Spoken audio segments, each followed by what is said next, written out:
लोकतंत्र की हत्या या फिर एलजी के निर्देशों का पालन नहीं होना, बड़ा सवाल यही है। केंद्रीय मंत्री हमारे साथ बात करने के लिए सर, जिस तरीके से आज सिसोदिया जी ने कहा कि लोकतंत्र की हत्या हो गई, लेकिन एलजी साहब ने कहा था 10 बजे तक चुनाव कराना होगा, अब तो 11 बजने वाले, कैसे आप दोनों स्थिति को देखते हैं?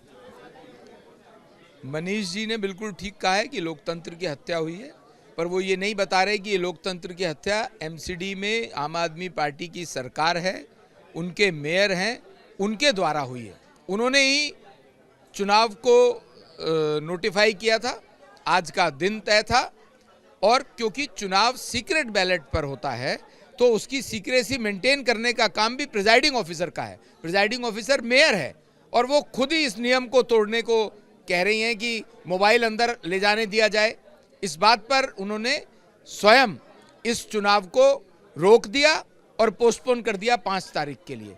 तो ये लोकतंत्र की हत्या मेयर साहिबा ने, एमसीडी की मेयर ने की है, जो कि आम आदमी पार्टी की है। सर, आम आदमी पार्टी का बहुमत है, क्या डर था उनके अंदर? क्रॉस वोटिंग हो सकती है, तो आत्मा की आवाज, और दिल्ली का तो नुकसान हो रहा है ना स्टैंडिंग कमेटी के, अगर सदस्य का 6 सदस्य का चुनाव नहीं हो पाए। वैसे तो ये प्रश्न आम आदमी पार्टी के लीडर से पूछना चाहिए कि उनको क्यों डर था, उन्होंने क्यों चुनाव को पोस्टपोन किया। पर ये बात स्पष्टता से समझ में आ रही है कि जो आम आदमी पार्टी के पार्षद भी हैं, उनको जब जनता ये पूछती है कि हमारी सड़क, नाली, पार्क, लाइट क्यों ठीक नहीं हो रही, क्यों नहीं बन रही है, तो इसका जवाब उनके पास नहीं है। क्योंकि आम आदमी पार्टी की मेयर साहिबा इस पोजीशन में नहीं है कि उनको फंड्स दे सके, क्योंकि स्टैंडिंग कमेटी का गठन जो कि 1.5 साल पहले होना चाहिए था और आम आदमी पार्टी के नेताओं ने, स्वयं मेयर ने इसको रोका है, जिसके कारण से उनके अंदर बहुत ज़्यादा डिससेटिस्फेक्शन देखने में आ रहा था और ऐसा लगता था कि ये जो स्टैंडिंग कमेटी के मेंबर का आज का चुनाव है, ये वो हार सकते हैं। इस डर को देखते हुए उन्होंने चुनाव को पोस्टपोन किया। अभी तो जब कोई फर्दर नेक्स्ट नोटिफिकेशन आएगा तभी कहा जा सकता है। वक्त देने के लिए बहुत बहुत धन्यवाद। चलिए, मल्होत्रा जी का कहना है कि जिस तरीके से लोकतंत्र की हत्या हुई, ये दरअसल आम आदमी पार्टी की तरफ से ही की गई थी, ताकि 6 सदस्य का अगर आज चुनाव हो जाता तो जो संसद, जो समिति है, वो काम कर पाती। लिहाजा यहाँ पर बीजेपी के पार्षद रात को 11 बजे तक इंतजार करते रहे, लेकिन आम आदमी के पार्षद मौजूद नहीं थे। अब कल देखना होगा कि एलजी का अगला आदेश, निर्देश क्या आता है।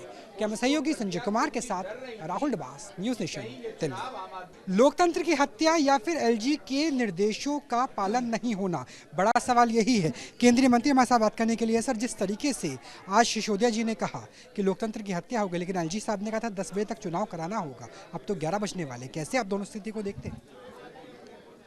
मनीष जी ने बिल्कुल ठीक कहा है कि लोकतंत्र की हत्या हुई है, पर वो ये नहीं बता रहे कि ये लोकतंत्र की हत्या एमसीडी में आम आदमी पार्टी की सरकार है, उनके मेयर हैं, उनके द्वारा हुई है। उन्होंने ही चुनाव को नोटिफाई किया था, आज का दिन तय था, और क्योंकि चुनाव सीक्रेट बैलेट पर होता है तो उसकी सीक्रेसी मेंटेन करने का काम भी प्रिजाइडिंग ऑफिसर का है। प्रिजाइडिंग ऑफिसर मेयर है और वो खुद ही इस नियम को तोड़ने को कह रही हैं कि मोबाइल अंदर ले जाने दिया जाए। इस बात पर उन्होंने स्वयं इस चुनाव को रोक दिया और पोस्टपोन कर दिया 5 तारीख के लिए। तो ये लोकतंत्र की हत्या मेयर साहिबा ने, एमसीडी की मेयर ने की है, जो कि आम आदमी पार्टी की है। सर, आम आदमी पार्टी का बहुमत है, क्या डर था उनके अंदर? क्रॉस वोटिंग हो सकती है, तो आत्मा की आवाज, और दिल्ली का तो नुकसान हो रहा है ना स्टैंडिंग कमेटी के, अगर सदस्य का 6 सदस्य का चुनाव नहीं हो पाए। वैसे तो ये प्रश्न आम आदमी पार्टी के लीडर से पूछना चाहिए कि उनको क्यों डर था, उन्होंने क्यों चुनाव को पोस्टपोन किया। पर ये बात स्पष्टता से समझ में आ रही है कि जो आम आदमी पार्टी के पार्षद भी हैं, उनको जब जनता ये पूछती है कि हमारी सड़क, नाली, पार्क, लाइट क्यों ठीक नहीं हो रही, क्यों नहीं बन रही है, तो इसका जवाब उनके पास नहीं है। क्योंकि आम आदमी पार्टी की मेयर साहिबा इस पोजीशन में नहीं है कि उनको फंड्स दे सके, क्योंकि स्टैंडिंग कमेटी का गठन जो कि 1.5 साल पहले होना चाहिए था और आम आदमी पार्टी के नेताओं ने, स्वयं मेयर ने इसको रोका है, जिसके कारण से उनके अंदर बहुत ज़्यादा डिससेटिस्फेक्शन देखने में आ रहा था और ऐसा लगता था कि ये जो स्टैंडिंग कमेटी के मेंबर का आज का चुनाव है, ये वो हार सकते हैं। इस डर को देखते हुए उन्होंने चुनाव को पोस्टपोन किया। अभी तो जब कोई फर्दर नेक्स्ट नोटिफिकेशन आएगा तभी कहा जा सकता है। स्टेशन का वक्त देने के लिए बहुत बहुत धन्यवाद। चलिए, मल्होत्रा जी का कहना है कि जिस तरीके से लोकतंत्र की हत्या हुई ये दरअसल आम आदमी पार्टी की तरफ से ही की गई थी, ताकि छठे सदस्य का अगर आज चुनाव हो जाता तो जो समिति है वो काम कर पाती। लिहाजा यहाँ पर बीजेपी के पार्षद रात को 11 बजे तक इंतजार करते रहे, लेकिन आम आदमी के पार्षद मौजूद नहीं थे। अब कल देखना होगा कि एलजी का अगला आदेश निर्देश क्या आता है। क्या सहयोगी संजय कुमार के साथ राहुल डबास, न्यूज़ नेशन, दिल्ली।